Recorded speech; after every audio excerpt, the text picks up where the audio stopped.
A very warm welcome to all of you, my dear family members, on my YouTube channel Life Themes with Faria Habib, and to all those who are just going to become our family members by subscribing to my channel right now. Please subscribe, please like and share and spread the word, and together we are going to move on to a journey of knowledge and wisdom and attain power over our lives through that, with the help of positivity and practicality.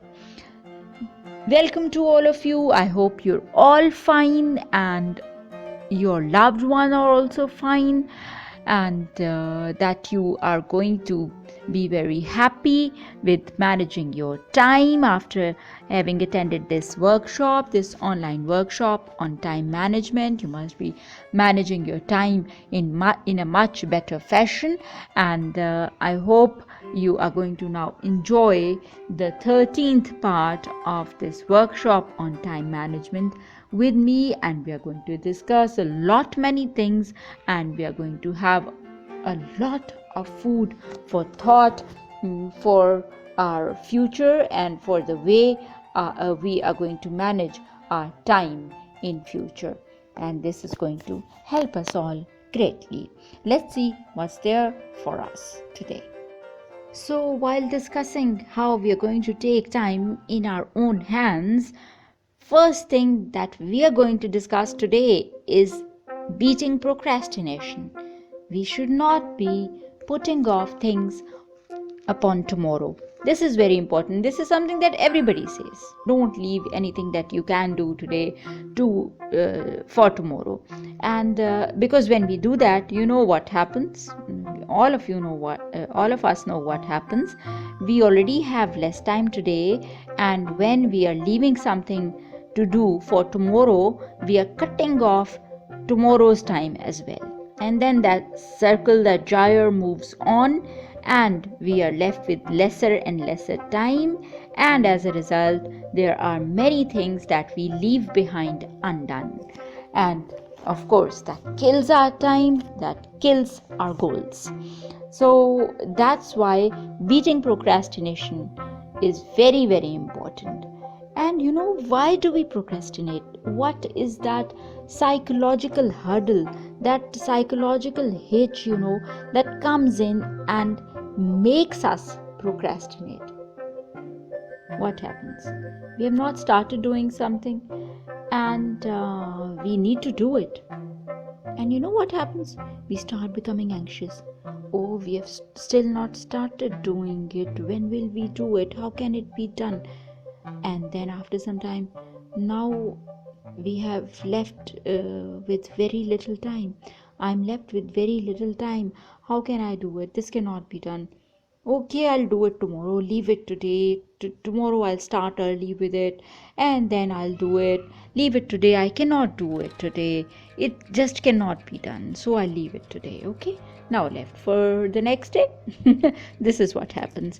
And because we are unable to beat that anxiety within us, and we are unable to start off,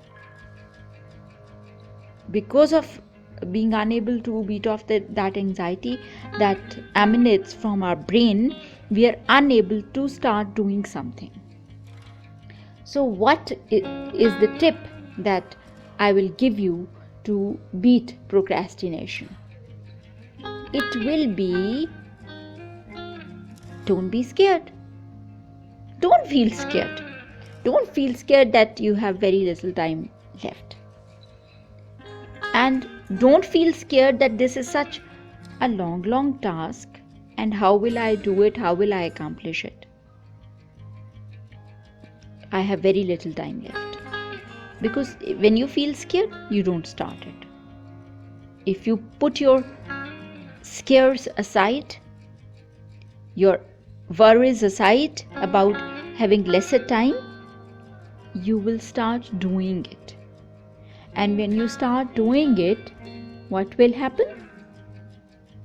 You will start moving towards completing that task.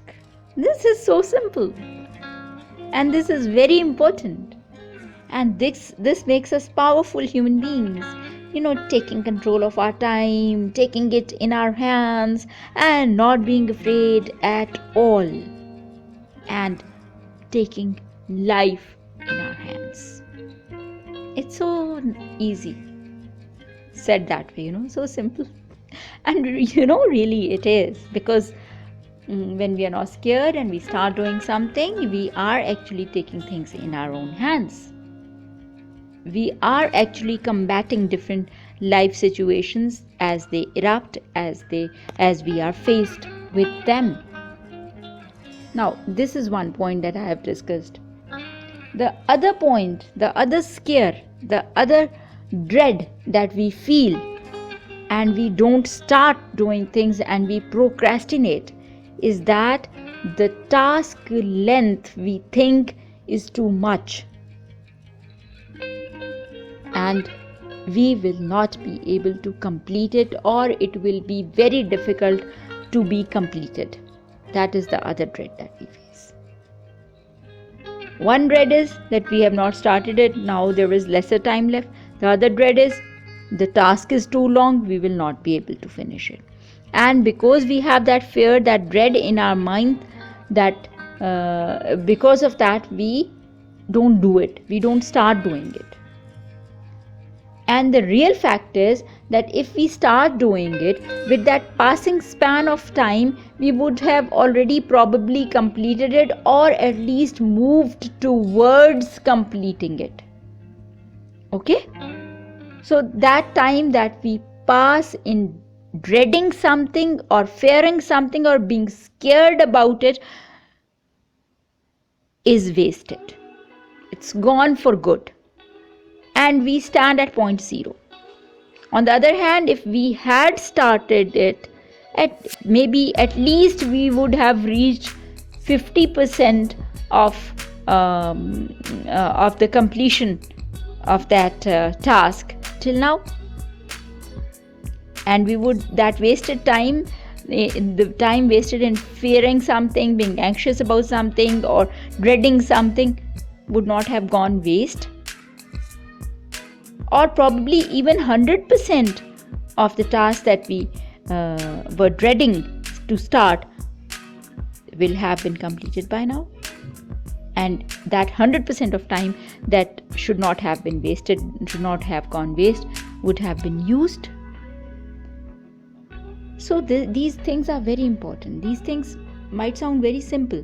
Yes, they are simple if we train our brains to take them this way, and we do not become scared about them, about different situations as they come in our lives, and we start tackling them, and we don't think that this is not the right time to tackle them, or this is something that cannot be tackled in this frame of time, or because I did not start doing it earlier, so I cannot start it now, I will never be able to complete doing it. If we keep these scares, these worries, these anxieties, these fears, these dreads away, we are going to take control of our time and take control of the life situations as they come our way. Okay? So try doing that, and I think you will feel in control, and you will feel much, much, much better. So the next thing I will be discussing with you people is, you should stop being a micromanager. What does that mean? Micromanager is a person who pays close attention to every detail of the task that he has undertaken. He wants each and every part of that task to be done in a superb manner, A-class manner, A-plus class manner, and for that matter, he or she thinks that I'm going to do it all by myself. I cannot trust any other person to do it well, and how will they do it well? How can I explain it to them, and things of that sort? So I'll better do it myself. And in better do it myself, doing it that way, what happens is you are consuming much more time. And when you consume much more time, and you're left with lesser time to do the project, to complete it, or you're already gone beyond the time frame of the project, you don't do it that well then, and the results are not that good then. So either of your aims are not achieved. It's not a work very well done. It's not a work completed well in time. So both ways you're failing. You have not taken time in your hands. You have not controlled it properly because you are being a micromanager. So you should stop being a micromanager. You should start trusting other people with different tasks.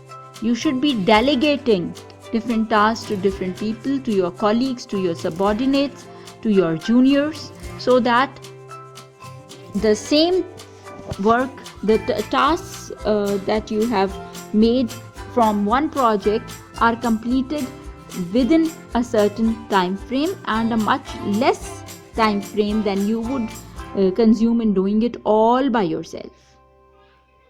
And then you can give better results that way, and you will have time in your hands as well. Say, for example, I'll explain it to you.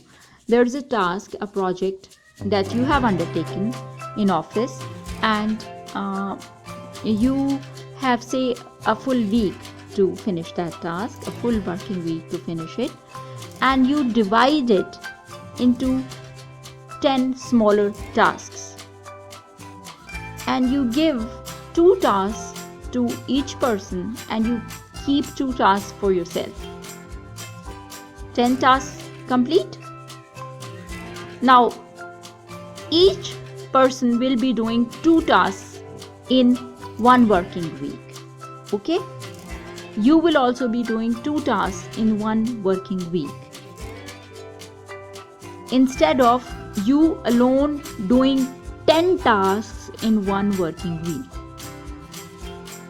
If you complete it in 1 working week, you will be tiring yourself. You will not be giving good results, quality results. So when 5 people are working on 10 tasks and they have the same time frame, 1 working week, they will be doing them better. If you have more people with you, you can delegate 9 tasks to 9 different people. Keep the 10th task for yourself, and you will be finishing those up probably in half a week's time. And you can check them then. But before you give those tasks to different people, do one thing. Be very clear, very precise in communicating to each one of them what you require from them. Which direction are you moving in? What is your ultimate goal? And to go there, how you want them to work, in what way you want them to work. That is very important, pivotal. Once they know that, they will work according to what is in your mind. And when they work according to that, they will work well. At the end, you can, yes, check all the things. But if your communication, believe me, is clear in the beginning, you will find good results. You will get good results. You will be happy with the results. Okay? So, try doing that. Try delegating to people. Stop being a micromanager. And you will definitely take control of time, and you will definitely be giving better results, and you will be building up a good team that is going to go on with you in future as well. As a team, when you work as a team, you become stronger professionally as well. So all the plus points of the situation you will achieve. Try doing it. I think you will be happy with the results. And moving on with the thought, if you are being a micromanager, you will be taking so many things in your own hand. You will try to multitask as well. So multitasking alone and multitasking with your team is different. Multitasking with your team is good because you are delegating different responsibilities to different people to be done in the same time frame, and you're getting the results out of them and putting them together, compiling them, and the end result will be superb. But multitasking yourself, doing 17 things at a time, like this girl, who's sitting in office, she is checking a file, she has a mobile in her hand, she is talking on phone also, and she is drinking something, and she is reading something else. She has the computer, the desktop open in front of her, and there are so many different things that she's doing at the same time. So do you think that she will be doing all of them well? No, that won't happen. If she does one thing at a time, she will be doing it well. But doing so many things, 4, 5, 6 things at a time, she cannot do it well. It's natural. So multitasking is important, multitasking is good, but in different situations, it varies from situation to situation. And multitasking with your colleagues, with your juniors and subordinates, that gives off more value and better results than multitasking single-handedly. So avoid that. Multitasking single-handedly can be avoided. Yes, if you want to multitask, don't go in for 2 tasks and 2 such tasks that one of them requires you to do it all by yourself with full attention and focus, and one of them is being done by itself, probably on the computer or in some other way. So multitask that way. Don't sabotage the quality of your work. Don't compromise on that. The quality of work should not be compromised on. So that is important. That's why I have discussed this point here with you. Then another thing that I discussed previously as well, and I'll say it again as well: say yes to the person but no to the task. What does that mean? I discussed that previously. What happens is, we are working in office and some colleague of ours walks in and says, please do this thing for me, and we say, okay, we will do it, because we are unable to say no. It's not a part of our personality, and we leave our task behind, our project behind. We leave that, and we first assist our colleague in doing whatever he or she wants us to do, and what happens? Our own work is procrastinated, and we are left behind with our own assignment. How should we handle the situation? We should be very sweet, we should be very polite, and we should say, yes, okay, fine, I will do it for you, why not? But I am working on this project, I have to submit it by this time. Please, after I finish this part of this project, I will give time to your thing as well, and I'll do it for you. Be polite. You should have the ability to be polite and deal with the situation in a good manner, so that you don't make enemies, or that person doesn't start thinking negatively about you, but at the same time realizes that you have something of your own to do and to complete. You have some assignment that needs to be done and paid attention to. So naturally, hard feelings also won't develop, and you will also not be left behind in doing your assignment in time.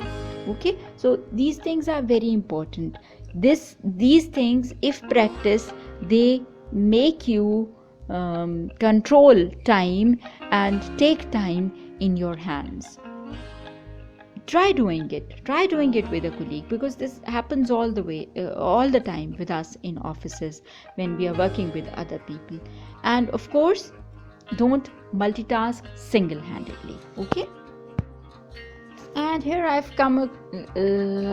came across a comic strip that I've put it up here for you people, all of you, to see. And what does it say? There's a boss coming to his subordinate's office probably, and he says to her, "Thank God you're still here. I need you to cover the 11 p.m. release tonight." Working probably at some media office. And she says, "But it's 5 p.m. on Friday and I have plans. It's a Friday, the day is Friday, and it's 5 already, and the working time is also 5 on Fridays, and she wants to leave. She has some plans, and he is telling her to cover the 11 p.m. release." And he says, "Hey, me too. That's why you're covering the release. Have a great weekend." And he says that, and he is walking away, and he says that she has to cover the 11 p.m. release, and he says, "I also have plans. That's why I'm going, and you're staying, and you are covering the 11 p.m. release." And she says, "I'll be sleeping under my desk this weekend." She, of course, is disturbed, and this is what she has to say to him. And he says, "Well, have fun." He doesn't care. He's just going away, and he is letting her sleep under her table. And this is height of disrespect shown to a subordinate or a colleague, isn't it? This is very bad. This should not be done. And underneath, the plant is thinking, RESPECT. Find out what it means to me. Respect. Find out what respect means to me. We should be respecting the feelings, the lives, the thoughts, the time of other people around us, because they are also human beings, whether they be our subordinates or our colleagues. We should be respecting their time as well, their life as well, their thoughts as well. This is very important. So this is the message that I wanted to give all of you as managers or as colleagues or as anybody in our life. When we are dealing with any other person, can be at personal level as well, we should be respecting the other people's boundaries. It's very important. So try doing that. And with that thought, I will wind up the 11th part of this. This is the 13th part of this workshop today. And please like, share, and subscribe to the channel. Become a part of the family of Life Themes with Faria Habib. And let's together march on with knowledge and wisdom to attain power with positivity and practicality. Take care, all of you. Cheers.